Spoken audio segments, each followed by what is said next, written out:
In the heart of Lincoln High, shy cheerleader Mia hides a secret that could shatter her world. When bullies rip her jacket off, exposing her truth, one electrifying roundhouse kick changes everything. Secrets unravel, alliances shift in courage. Ignites will Mia rise or fall? Stay tuned to find out. Subscribe request if you're hooked on Mia's story. Hit that subscribe button and join our community for more thrilling tales. Don't miss out, click now and turn on notifications. Mia Larson stood in the crowded hallway of Lincoln High. Her cheerleader jacket zipped tight despite the sticky September heat. At 16, she was the quiet one on the squad, the girl who smiled politely but never lingered in conversations. Her auburn hair fell in soft waves, framing a face that seemed perpetually lost in thought. To her teammates, she was dependable but forgettable, the kind of girl who faded into the background of pep rallies and practice sessions. To the students of Lincoln High, she was just another cheerleader, her navy and gold jacket a badge of status she wore uneasily. But Mia carried a secret, one she guarded with every careful step through the fluorescent-lit halls. Beneath her jacket, taped to her skin, was a medical patch that regulated a rare heart condition. Without it, her pulse could spike dangerously, turning her body into a ticking time bomb. She'd learned to live with the fear, but today, that fear was about to be tested. Asterisk. The bell rang, signaling the end of third period, and the hallway surged with students. Mia hugged her books to her chest, weaving through the chaos toward her locker. She kept her head down, avoiding eye contact with the trio of seniors who ruled the social hierarchy with an iron grip. Tara Benson, with her sharp tongue and sharper nails, Jake Hollis, a linebacker whose smirk was as bruising as his tackles, and Leila Carter, whose icy beauty masked a talent for cruelty. They called themselves the Apex, a nickname that stuck because no one dared challenge it. Mia had always steered clear of them, but today her luck ran out. Asterisk. As she reached her locker, Tara's voice cut through the noise like a blade. "Hey, cheer girl, what's with the jacket?" "It's like 80 degrees. Mia froze, her fingers fumbling with the lock. Tara leaned against the neighboring locker, her blonde ponytail swinging as she tilted her head. Jake and Leila flanked her, their laughter low and predatory. Mia forced a smile, muttering something about being cold, but Tara's eyes narrowed. "Cold or hiding something?" she pressed, stepping closer. Before Mia could react, Jake grabbed the hem of her jacket and yanked it open, the zipper tearing with a sickening rasp. The hallway seemed to hold its breath as the jacket fell to the floor, revealing the medical patch taped to Mia's side, its clear plastic glinting under the lights. Asterisk. Gasps rippled through the crowd. Mia's cheeks burned, her hands trembling, as she tried to cover the patch. Tara's laugh was sharp and cold. "What is that? Some kind of robot part?" she taunted, snatching the jacket from the floor and tossing it to Jake. He dangled it out of reach, grinning as Lila snapped a photo with her phone. "This is going viral," Lila said, her voice dripping with glee. Mia's heart pounded, not just from humiliation but from the rising panic that her condition could flare without the jacket to shield her from stress. She needed to get it back, but the Apex were circling now, feeding off her fear. Asterisk. Then, something snapped inside her. Mia had spent years hiding, not just her condition, but the strength she'd built in secret. Her father, a former martial arts instructor, had trained her since she was 10, teaching her to channel fear into focus. She'd never used it outside their basement dojo, but now, with the hallway watching and her secret exposed, she felt a surge of defiance. "Give it back," she said, her voice steady despite the tremor in her hands. Tara smirked, tossing the jacket to Lila. "Make me," she said. Asterisk. Mia didn't hesitate.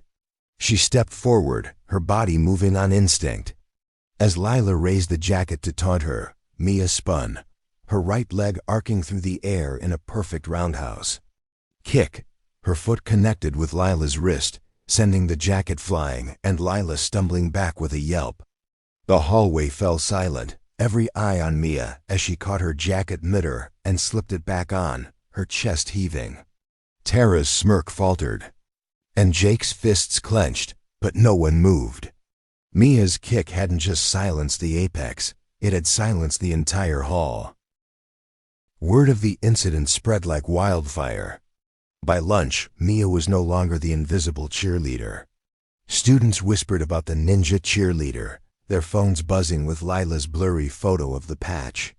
Mia wanted to disappear, but there was no hiding now. Her best friend, Ellie Nguyen, found her in the library, her dark eyes wide with worry. "Mia, what was that?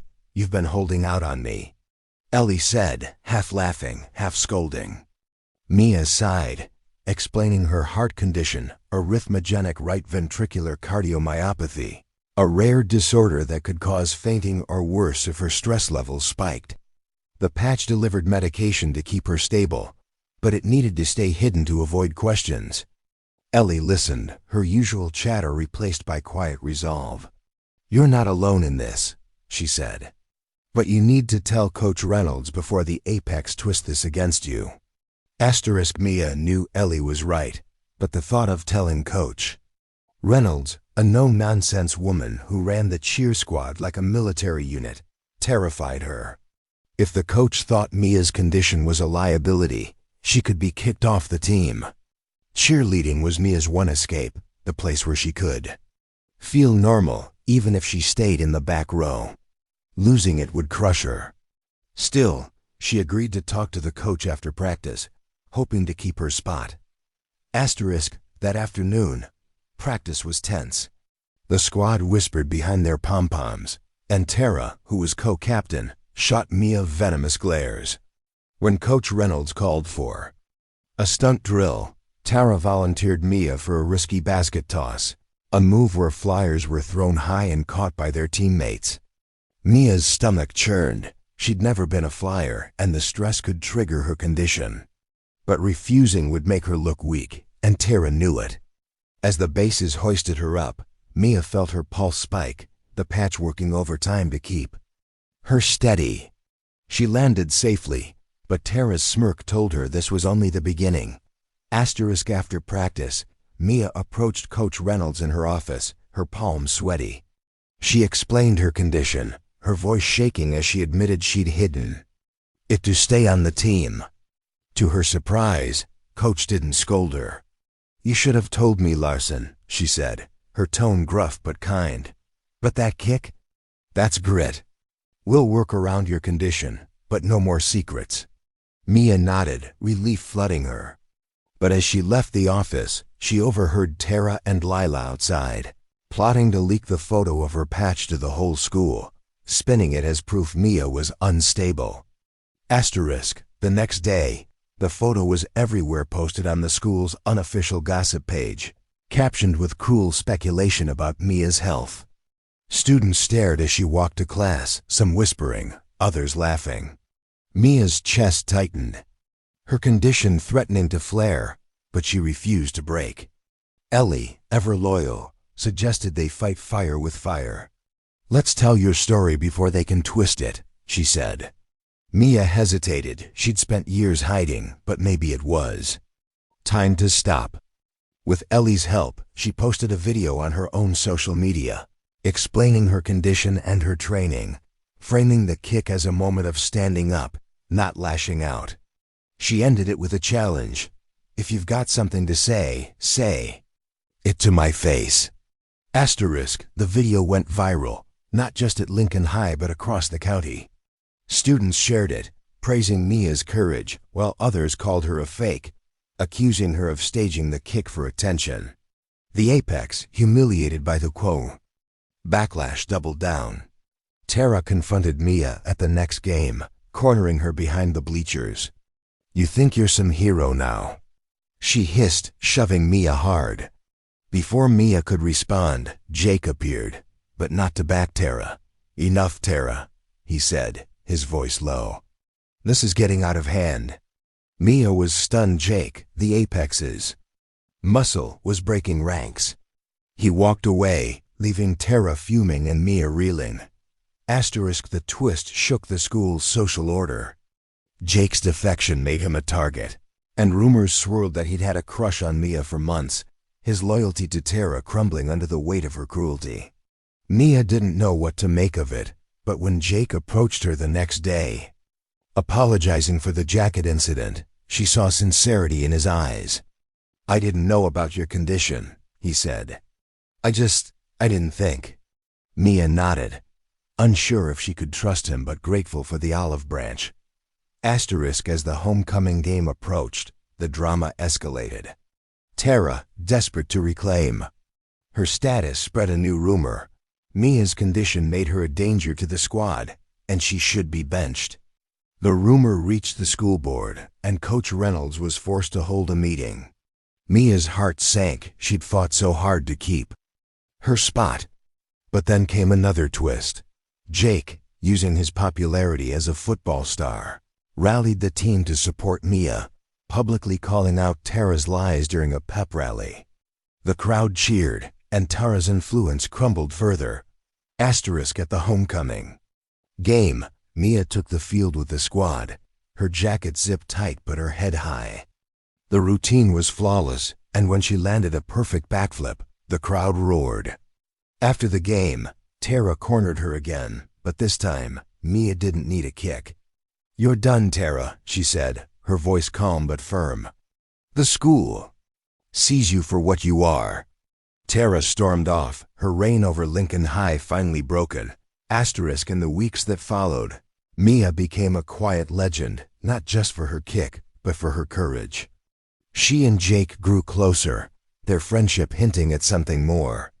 Ellie, ever the schemer, teased her about it relentlessly.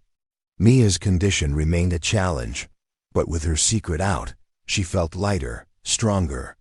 She'd silenced the hall, but more importantly, she'd found her voice. Closing request: wow, what a journey for Mia. We'd love to hear where you're watching this story from. Drop a comment with your city or state. Whether you're in California, New York, Texas, or anywhere else in the USA, let us know what you thought of Mia's epic moment.